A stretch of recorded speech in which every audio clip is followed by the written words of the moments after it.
Então vamos continuar aqui e vamos finalizar o capítulo sobre o controle de fluxo do Rust, que a gente começou no vídeo anterior, na live que eu fiz. E já deixa a sua curtida, um comentário, se inscreva aí, compartilha com alguém, que você me ajuda aqui. E, bom, a gente parou quando ia começar a ver o loop while. Então o programa muitas vezes vai precisar de avaliar uma condição com o loop. Enquanto a condição for verdadeira, o loop vai ficar executando, né, o código que está dentro das chaves do loop. E enquanto a condição deixar de ser true, o programa automaticamente chama o break, que é aquela palavra que a gente viu que para o loop, né?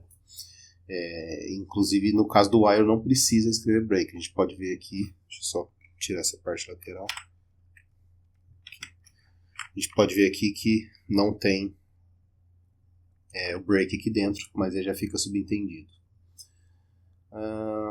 Então é possível implementar um comportamento como esse, usando a combinação do loop, o if, else e a palavra break.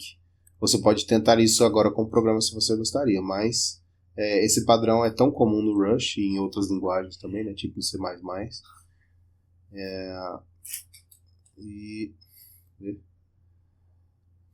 E tem um construto para ele, né, chamado while, né, que é o while.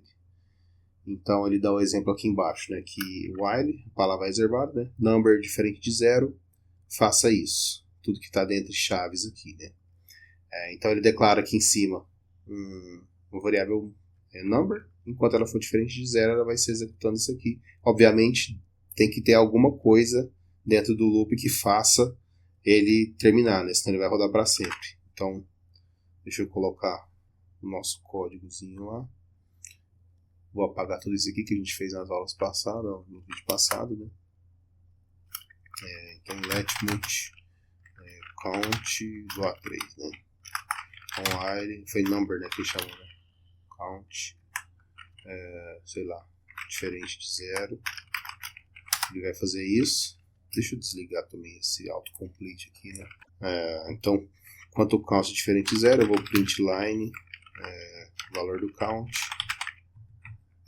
E depois o count menos igual a 1. Vai decrementar o valor dele em 1, print line finalizado. E se a gente rodar isso, cargo run, ele mostra 3, 2, 1 finalizado, né? Ou seja, enquanto esse loop aqui estiver valendo, ele vai executar. Se vamos lá, então, por exemplo, para 10, ele vai contar de 10 até 0, né? 10, 9, 8, até 1. Por que ele não exibe o 0? Porque assim que ele, na última rodada, né, ele exibiu o 1 aqui, e aí ele decrementou o 1 aqui embaixo, o 1 foi para 0, e ele, na hora que ele for recomeçar, ele testou. Count é diferente de 0, bom, agora ele é igual a 0, né? Então essa condição já não é mais verdadeira, já é falsa, então ele finaliza, e por isso que não mostra o 0 aqui embaixo. Agora, se eu quisesse mostrar o 0, eu poderia colocar tipo maior ou igual a 0, né? Aí pronto, agora ele mostra lá maior ou igual a 0. Ele mostra o 0, né? Então, como eu disse aqui, esse construto elimina vários alinhamentos que seriam necessários usando o loop, if, else e o break. E é mais limpo, né? É menos palavras, né? Enquanto a condição é avaliada para true, o código roda, senão ele para de executar. E por último, então, o for, né? Looping através de uma coleção usando for. Você pode escolher usar o while para você percorrer sobre os elementos de uma coleção, como por exemplo de um array. Então, por exemplo, nesse código aqui abaixo, ele declara um array chamado A, que tem 5 valores, né? 10, 20, 30, 40, 50. E ele declara um índice igual a 0, mutável, né? Ou mutante. E enquanto o índice for menor que 5, ele vai e exibe um valor acessando o array A na posição index, e depois ele aumenta o valor do index, né? Então, como a gente sabe, né, o array, a primeira posição é a posição 0, então ele exibe a posição 0, depois a posição 1, 2, 3 e 4. E aí na próxima vez o index sobe para 5, e como 5 é igual a 5, né? Então a condição do while é finalizada. Vamos rodar isso aqui, né? Mais a questão de ter prática, de escrever. Então, a gente declara um match A igual 10, 20, 30, 40, 50. E match multi-index igual a 0. Então, while index menor que 5, eu vou colocar no print line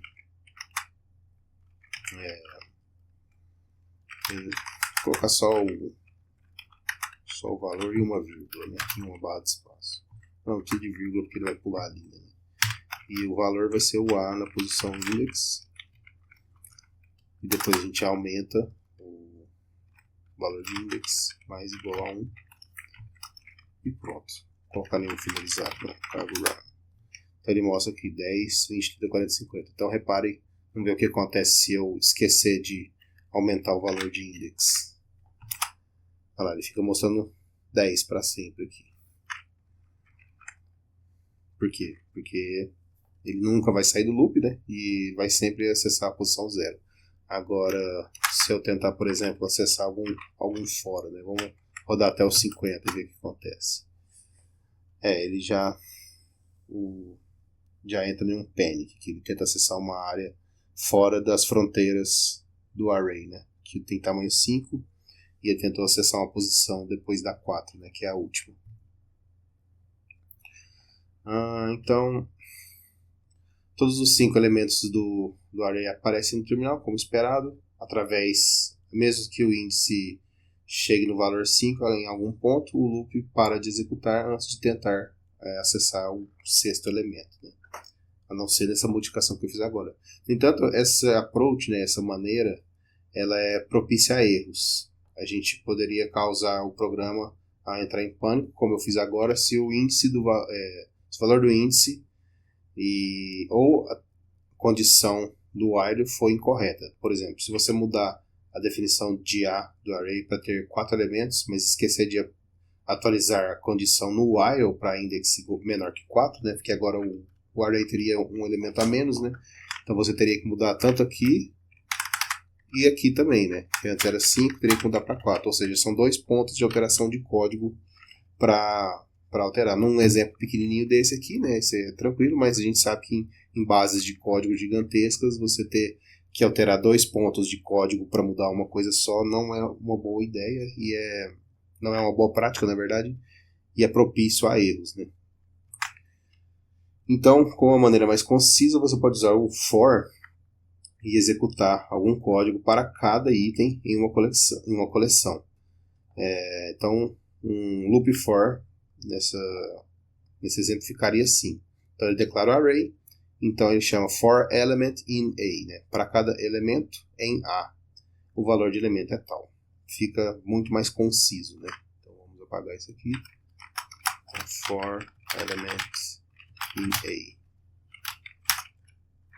Print line